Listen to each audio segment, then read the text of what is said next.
నమస్తే. ఇక వట్ట జానయ్య పరారీలో ఉన్నాడని చెప్పేసి అనేక కథనాలు వస్తూ ఉన్నాయి. ఇక మరి పరారీలో ఉన్నదైతే వాస్తవమే అని చెప్పేసి కనిపిస్తూ ఉంది. ఒకవేళ నిజంగా పరారీలో లేకపోతే మీడియా ముందుకో లేదంటే సోషల్ మీడియా వేదికగానో పోస్టో లేదంటే వీడియోనో పెడుతుండే. ఇక మొత్తానికైతే పరారీలో ఉన్నాడు. ఒక పార్టీ జనరల్ సెక్రటరీ పరారీలో ఉన్నాడంటే ఆ పార్టీకి అయితే అవమానమే. తీన్మార్ మల్లన్న పార్టీలో ఉన్నటువంటి వట్ట జానయ్య పరారీలో ఉంటే మరి తీన్మార్ మల్లన్న మౌనంగా ఎందుకుండు?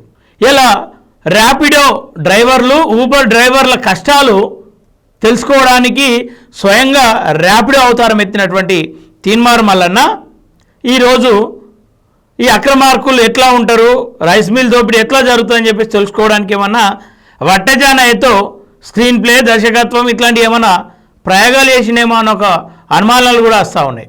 నిజంగా వట్ట జానయ్య అక్రమాలు చేసే అవకాశం అయితే లేదు. రెడ్డిలపై విరుచుకుపడే వట్ట జానయ్య అక్రమాలు చేసే అవకాశం ఉందంటరా?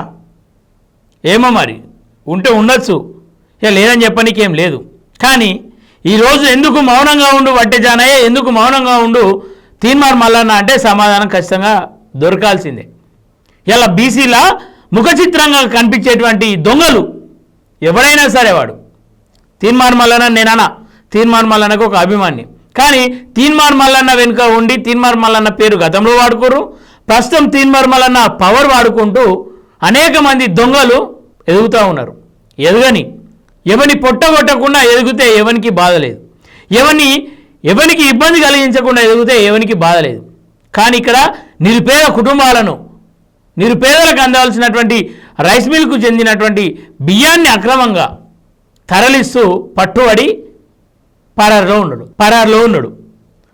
మరి ఆ పరారులో ఉన్నటువంటి వ్యక్తులకు ఎవరు ఆశ్రమిస్తున్నారు అనేది తేలాలి. సరే, వట్ట జానయ్య చేసింది 100% తప్పే. కానీ ఈ బియ్యం అక్రమంగా కొనుగోలు కావచ్చు, అమ్మకాలు కావచ్చు చేస్తున్నటువంటి వాళ్ళపైన చర్యలు ఎక్కడా? కేవలం వట్ట జానయ్య రైస్ మిల్ మాత్రమే అక్రమాలు చేస్తుందా? ఇలా వట్ట జానయ్యని వెనుకొచ్చే అవకాశమే లేదు, వెనకేసుకొచ్చే అవకాశం ఎందుకు అని చెప్పేసి అంటే మా బీసీ కావచ్చు, ఏదైనా కావచ్చు, తప్పు చేస్తే ఎవరికైనా తుప్పు రేగాల్సిందే. ఇలా వట్ట జానయ్య మీద ఇంత ఫోకస్ పెట్టి, ఇంత దృష్టి పెట్టి, ఇంత నిఘా పెట్టి వట్ట జానయ్యను దొరకబట్టగలిగిన ఈ అధికారులు మరి ఎందుకని చెప్పేసి మిగతా రైస్ మిల్ల పైన కావచ్చు, మిగతా అక్రమార్కుల పైన కావచ్చు ఇంత పెద్ద దృష్టి పెట్టలేకపోతా ఉన్నారు? ఎందుకని చెప్పేసి వట్ట జానయ్యను టార్గెట్ చేసి దొరకబట్టుకురు.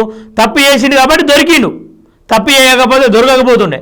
తప్పు ఎవరు చేసినా మిగతా వాళ్ళ పరిస్థితి ఏంది?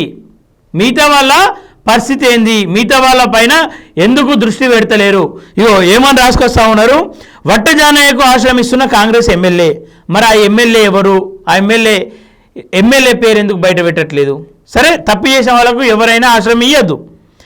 73 కోట్ల విలువైన ధాన్యం కుంభకోణంలో TRP party general secretary Vatta జానయ్యపై కేసు నమోదు చేసిన పోలీసులు.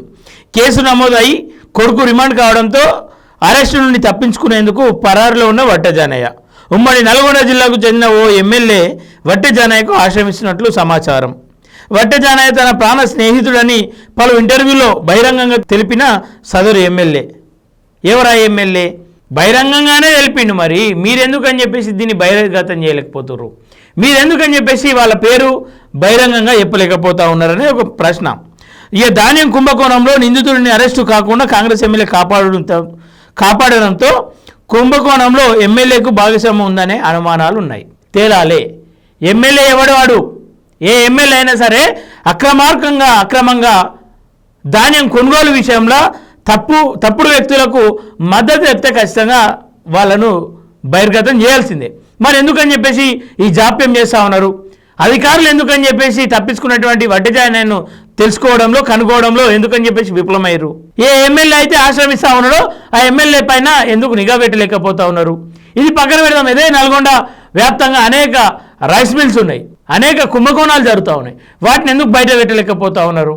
ఎందుకంటే ఇదంతా కూడా కేవలం టీఆర్పీ పార్టీని భూస్థాపితం చేయడానికి ఆడుతున్నటువంటి ఆట ఇది. అది అవునన్నా కాదన్నా వాస్తవమే. సరే, ఇదేదో టీఆర్పీ ఇప్పుడు ఆకాశానికి ఎక్కుతుంది, దాన్ని దొక్కాలని చెప్పి చూస్తున్నాను నేను.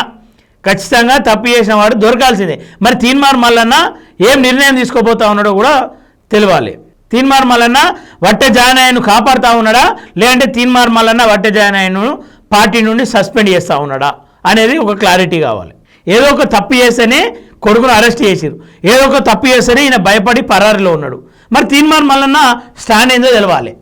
వట్ట జానాయను పార్టీలో ఉంచుకోబోతా ఉన్నాడా, వట్ట జానాయను పార్టీ నుండి సస్పెండ్ చేయబోతా ఉన్నాడా అనేది ఒక క్లారిటీ రావాలి.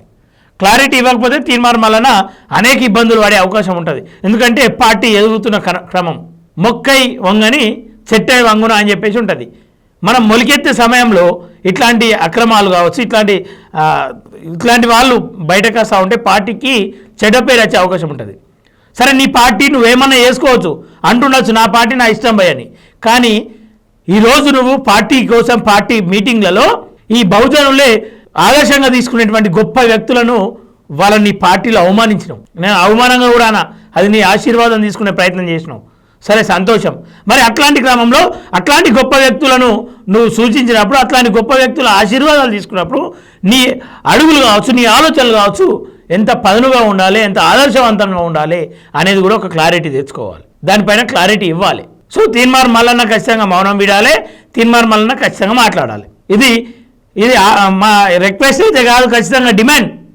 నిజంగా తీన్మార్ మల్లన్న సవాల్ అనుకోరు. ఇది తీన్మార్ మల్లన్నకు నిజంగా కనుక దమ్ము ఉంటే, నిజాయితీ పరుడు అయితే వట్ట జానయ్య పైన యాక్షన్ తీసుకుంటాడా, లేదంటే ఆయన తప్పేయాలని చెప్పేసి నిరూపిస్తాడా, ఒక వీడియో అయితే రిలీజ్ చేయాలి. ఏదేమైనా ఇది త్వరగా జరిగితే బీసీలకు మంచిది, నీ పార్టీకి మంచిది, ఇది వట్ట జానయ్య కూడా మంచిది. ఇది ప్రస్తుత పరిస్థితి.